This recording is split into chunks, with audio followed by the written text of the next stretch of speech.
Welcome to another video with myself, Andy Ford. In this video we'll be taking a look at Fanless CPU cooling technology, explaining how it works and showing you a few of our systems that implement it in different ways to help keep the processor cool without the need for noisy fans. There's only one place to be for a new PC. QuietPC.com. One of our specialities here at QuietPC is Fanless PC cooling. And we have a number of systems available on our website that use this technology. So don't forget to check out the links in the video description below to see all of the available fanless systems that we offer. Now before we start, it's worth noting that while under full load for prolonged periods of time, some fanless systems can become quite warm, but this will in no way affect the performance of the PC or its reliability. Some customers can remember a time when heat used to be a big issue and will kill components, but that's not really a problem these days as components are designed to operate at higher temperatures. Now I personally know of one customer who has been rendering videos on a fanless PC around the clock for the past 4 years without problems. But like any system builder, we do occasionally have PCs that fail from time to time, but the causes are seldom, if ever, heat related. So one word of advice: if you are worried about heat and plan to really push your fanless PC for long periods of time, such as rendering videos for instance, then I would suggest you choose a low wattage processor for your build. So say around 65 watts or lower to be on the safe side. So how does fanless cooling actually work? Well, on the desk we have these 3 PCs that all use fanless technology and implement them in slightly different ways. I'm not going to go into the specific features of each PC as that would be for separate videos, but rather explain the different cooling methods used in order to make them effective as fanless systems. I'll also be showing you some thermal imaging for the systems heating up running a Prime 95 torture test over a 30-minute period to show you how the heat is transferred away from the processor, along with CPU temperature readings taken at 10-minute intervals as the systems warm up. Bear in mind this is a very strenuous test and the processors will be pushed to their limits, probably far more than they would be in normal everyday use.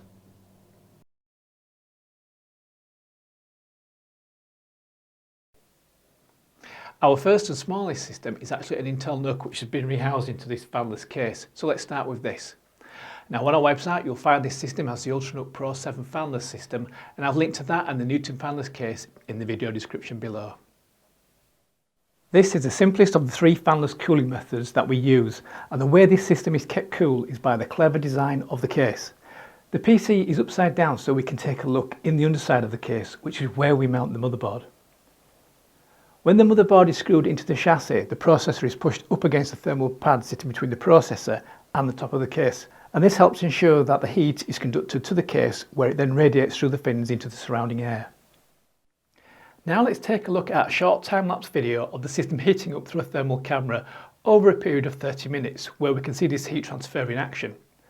Now I'll be performing a Prime 95 CPU torch test to heat up the processor, and we'll be able to see how the heat is being conducted away from the CPU and the actual CPU temperature itself as reported by the motherboard at 10-minute intervals.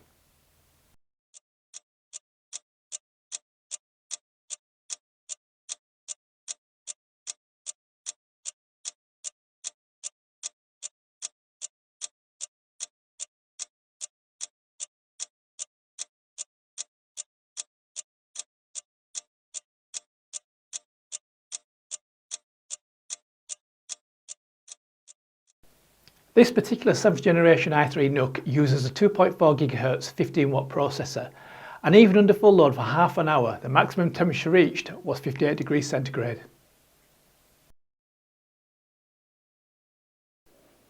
Okay, now let's take a look at our next system and the next method of fanless cooling as we move to the Sidewinder fanless media PC. Again, you'll find a link to this system and the Streacom FC5 case we use in the video description below. Now this keeps the processor cool in a slightly different way to NUC in that it draws heat away from the processor using heat pipe technology to the side of the case where the fins on the outside edge help to dissipate the heat into the surrounding air. A heat pipe is actually something very simple. It's just a hollow copper tube that is filled with a tiny amount of liquid coolant. Sometimes they have a wick on the inside that allows the liquid to move even if the cooler isn't positioned vertically. How they work is pretty simple too. As the lower end of the heat pipe is exposed to the heat from the processor, the coolant within it starts to evaporate, absorbing the heat. As the coolant turns into vapour, it and the heat it contains is transferred up the heat pipes to the cooler end of the pipes attached to the side of the case. The coolant then condenses back into a liquid state, releasing the latent heat before trickling back down the heat pipes, ready for the cycle to begin again. So as you can see, heat pipe technology is really quite simple, but it's a very effective means to move the heat away from the processor, and it's also extensively used with fanless CPU coolers too, and that's something we'll be taking a look at more closely in our next video. Now let's take a short time-lapse video of the system heating up through a thermal camera over a period of 30 minutes, running a Prime 95 torture test, where we can see this heat transfer in action. Again, I'll display the actual CPU temperatures as reported by the motherboard at 10-minute intervals.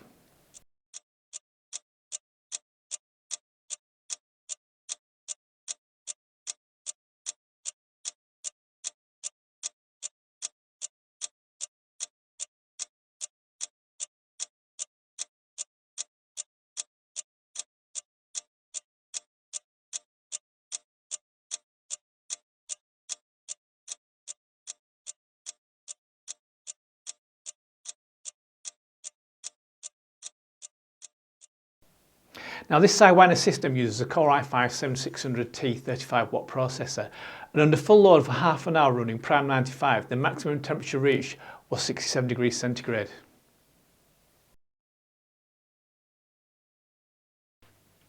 Now our last system, the A490S, uses a unique fanless CPU cooler called the Nofan CR95C, and this alone keeps the processor cool. Now this cooler is made up exclusively of many small heat pipes, and this works in exactly the same way as the heat pipes I talked about previously.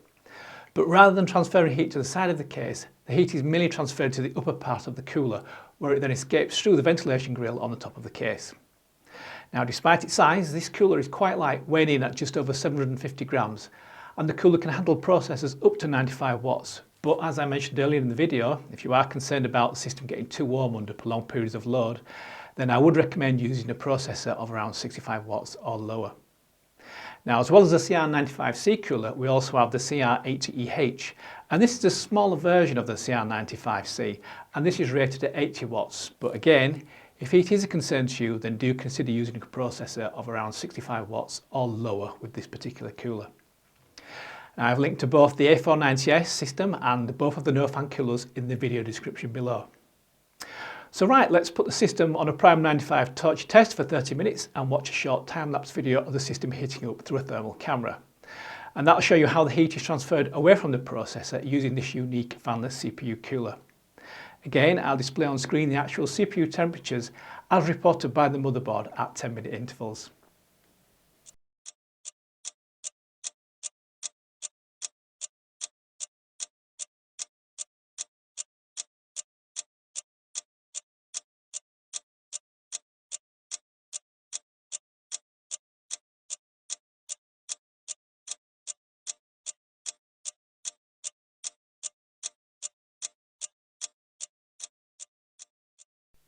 Now this A490S uses a Core i5-7600 3.5 GHz 65W processor, and under full load for half an hour running Prime 95, the maximum temperature reached was 89 degrees centigrade.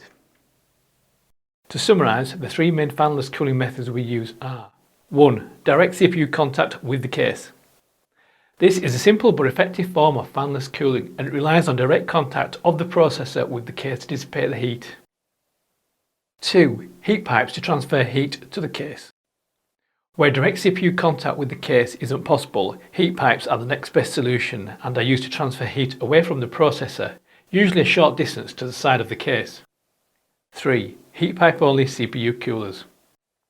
Where it's not possible to connect the processor to the case with heat pipes, we have these self-contained heat pipe CPU coolers that simply dissipate the heat mainly from the top half of the cooler, which then rises up and out of the ventilation holes on the top of the case.